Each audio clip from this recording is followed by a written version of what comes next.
Hey everybody, really important topic today. How do you support yourself when you're feeling lower? In the creative world, all of us, I think it's fair to say, go through these waves of emotion and energy and creativity. There's so much, the whole point of creativity is self-expression. So it's going to take that emotional toll on you. It's going to take that, energy toll on you. It's going to take that creative toll on you. So we always need to be thinking about recharging. And a lot of the times, it's very easy to go down and down and down. We will all have these slumps that we go through.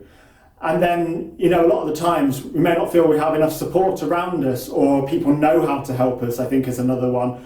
A lot of creators are very internal people. They think a lot about a lot of things, maybe overwhelmingly sometimes. And always being able to express that in a way that other people can understand and know how to support you when you need that support can be really difficult.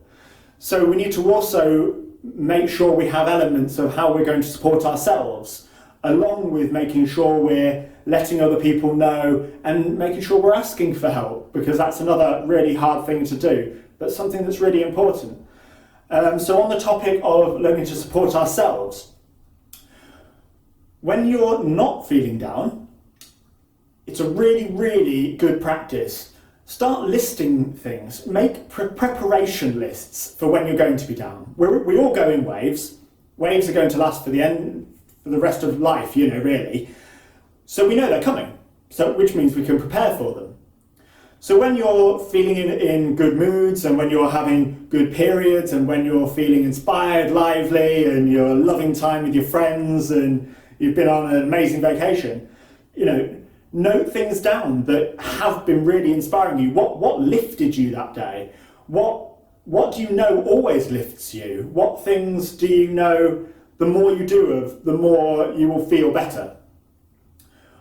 And make as many lists as you can. You'll start to work out how they categorize for you, because you might find some are mental, some might be reading a book of a certain kind, another one might be reading a more creative book or a very abstract book, maybe reading poetry. It doesn't really matter what it is, but you'll use these in different ways, even if you make the same lists. So that's important to note. There's no right or wrong for how these are categorized, but you'll start to know how they affect you the more you make these. And start to build these into your own personal lists of what inspires you, what will be good for you, what you know you can do. Even when you have zero energy, you're feeling at your lowest, what little things can you do? And these are some of the most important things, is finding anything that we can do in very small ways to start building ourselves up. And there's a lot of research around this about having growth being exponential. So we really don't need to focus on size of anything. It's not about how much you do, which is going to be so important. It's just about having these little elements that we can start building up to at least be on an upward trend and start to support our own psychology in these times.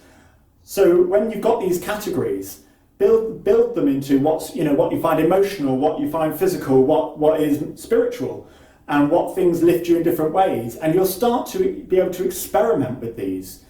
But when you're already feeling low, you can never process all of these things like, oh, what do I do to feel great? It's just not, we're too overwhelmed. We've got all the emotion, we've got all the whatever's gone on around to cause it. Or maybe it's just been a downward health trend. There's a variety of things. But when you are low, you've got these immediate lists. Someone's written you a list for all the things that you enjoy and all the things that you know you love and feel connected to and will really be a deep meaning to you, rather than necessarily just, oh, I hope you feel better, which may work for you and it may not, just depending on your psychology and your view of life. And these things are important to just have these preparations. You know they're coming. Now you have something at least you can look at. You can go, well, I can't be bothered to do any of those. Oh, I could do that one. That one I feel in this situation of feeling really low, yeah, I could do 1 minute of that.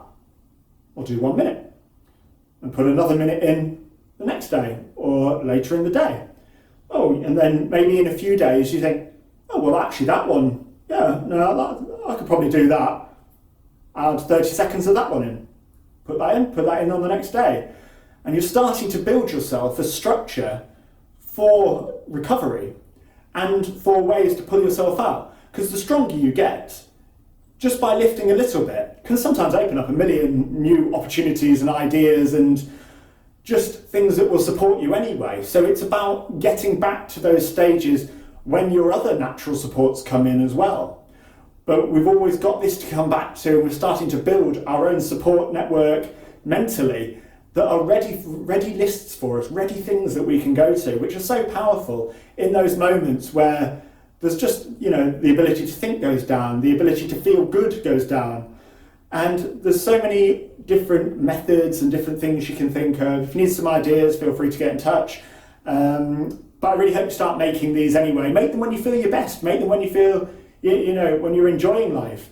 Because that's the ones you're going to really connect to and really want to get back to. And just make whatever smallest versions you can think of. And I promise you, it'll be such a valuable thing when you hit these moments. So I really hope you try that anyway. I'm Paul Shelley. If you like this video, please subscribe to the channel, and I look forward to speaking to you next time. Bye for now.